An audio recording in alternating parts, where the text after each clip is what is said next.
Hello दोस्तों, इस वक्त की सबसे बड़ी खबर सांसदों को निलंबित को लेकर निकल कर आ रही है। अभी बीजेपी सरकार है, उन सरकार में लोकसभा से सांसदों को निलंबित किया जा रहा है, तो उन पे अपन बात करेंगे।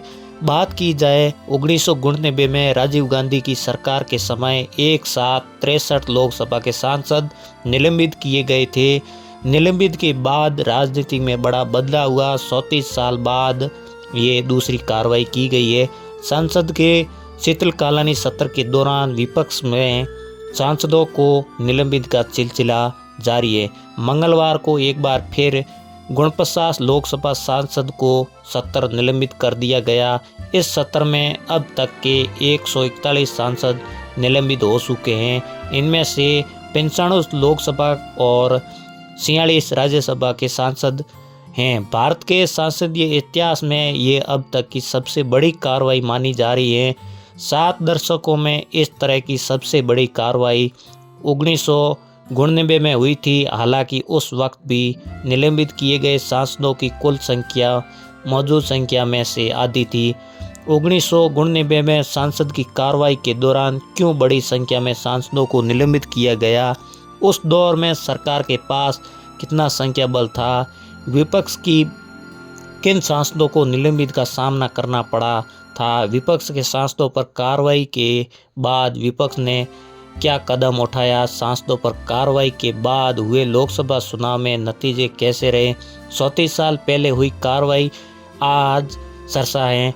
मार्च 1999 की बात की जाए, उस वक्त कांग्रेस की सरकार थी। राजीव गांधी देश के प्रधानमंत्री थे और 1984 में प्रधानमंत्री इंदिरा देवी गांधी थी। उनकी हत्या कर दी गई। बाद में हुए चुनाव तो कांग्रेस के 414 सीट जीतकर % बहुमत के साथ सत्ता में आई और सरकार बनने के चंद वर्षों के बाद ही विवाद राजीव सरकार का पीछा करने लगे। दरअसल मार्च 1986 में भारत और स्वीडन के बीच बोफोर्स पोर्ट सौदा हुआ। उन तोप के सप्लाई के लिए हुआ सौदा घोटाले को आरोप के घेरे में एक तरफ राजनीतिक दल भ्रष्टाचार के गंभीर आरोप लगते हैं, तो दूसरी तरफ सियासी समीकरण के मामले के अंग्रेज इतिहासकार के कथन का जिक्र करते हुए लॉर्डन ने कहा था कि ताकि बढ़ने पर घोटाले लगती हैं। इस पर 1999 आते आते विपक्ष राजीव सरकार के खिलाफ एकजुट हो चुका था। विपक्ष एकजुटता भूमिका निभाई। कभी राजीव गांधी की करीब रहे विपक्ष प्रताप सिंह ने चुनावी साल में विपक्ष दलों को आक्रमित तेवर से घिरा और कांग्रेस पर लोकतंत्र विरोधी और विपक्ष की आवाज़ दबाने की गंभीर आरोप लगे। मार्च 1999 में संसद का बजट सत्र चल रहा था।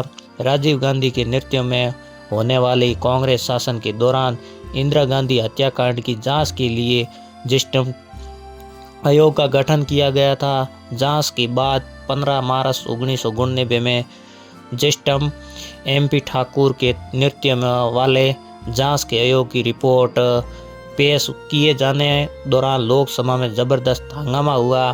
कुछ रिपोर्टर के मुताबिक विरोध और हंगामे का प्रमुख कारण ठाकरे आयोग की रिपोर्ट के अलावा तोप घोटाले भी थी और विपक्ष के कुल 63 सांसदों को दिन तक के लिए निलंबित कर दिया गया था।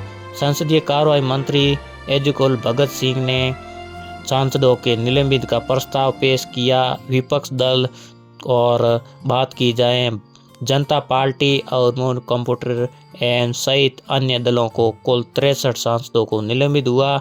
हालांकि बाद में निलंबित सांसदों को आचरण के लिए उस समय के लोकसभा स्पीकर बलराम जाखड़ से माफ़ी मांगी।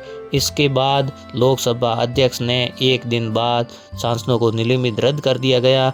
लोकसभा की कार्रवाई से जुड़ी दस्तावेज के खंगालने पर पता लगता है कि 15 मार्च के दिन दोपहर 3:03 पर निलंबित किया प्रस्ताव किया गया और इसी समय स्पीकर बलराम जाखड़ खुद आसन पर मौजूद थे और प्रक्रिया उपस्थिति के पीठासीन रहते पूरी की गई। हंगामे और सरसभा के 20 अनुसंधान का प्रमाण भी मिलता है। निलंबित का प्रस्ताव होने के बाद एकल भगत के शाम 4 बजे आरिफ मेहमद खान पर आरोप लगता है कि उन्हें महिला मित्र शीला दीक्षित से सदन के भीतर अभद्र भाषा से बात किया। उसके हाथ से दस्तावेज छीने गए।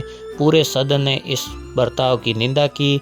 इसके बाद सदन में सांसदों को निलंबित पर कार्रवाई हुई। जिन सांसदों पर कार्रवाई हुई वो C Madhav Reddy, V Shobhan Chandra Rao, E Vaishnavi Reddy, Bujwada PP Reddy और Shri Harirao, NP Jhansi Lakshmi, doctor D Kalpana Devi, G Bhumi, A Raghuma Reddy, Monik Reddy, AGVBP Maheshwar Rao, P Elublan, C Sumbu, doctor G Vijayram, ऐसे करके 63 सांसद को निलंबित कर दिया। और चंद महीनों के बाद चुनाव में बात की जाए, निलंबित के बाद पूरे विपक्ष सांसदों ने संसद सदस्यों से इस्तीफा दे दिया गया था। हालांकि चंद महीनों के बाद ही आम चुनाव में ऐसे में सीटों पर उपचुनाव नहीं हुए। साल के अंत में आम चुनाव में 5 साल पहले बहुमत से सत्ता में आई कांग्रेस से हार का सामना करना पड़ा। पार्टी के महज 147 सीटों पर सिमट गई। सबसे बड़ा दल होने के बाद भी कांग्रेस सत्ता से दूर रही। 143 सीटों जीतने के वाली जनता दल के प्रताप सिंह देश के नए प्रधानमंत्री बने थे। जनता दल को भाजपा और आम दलों से बाहर का समर्थन लिया।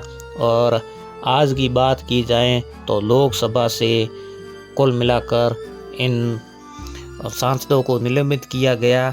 आप इस वीडियो को शेयर ज़रूर करें और कमेंट करके ज़रूर बताएं। फिर मिलते हैं अगले नए वीडियो में और आप हमेशा सपोर्ट करते रहिए। आज का इतना ही, कल मिलते हैं और नए वीडियो में। राम राम, नमस्कार।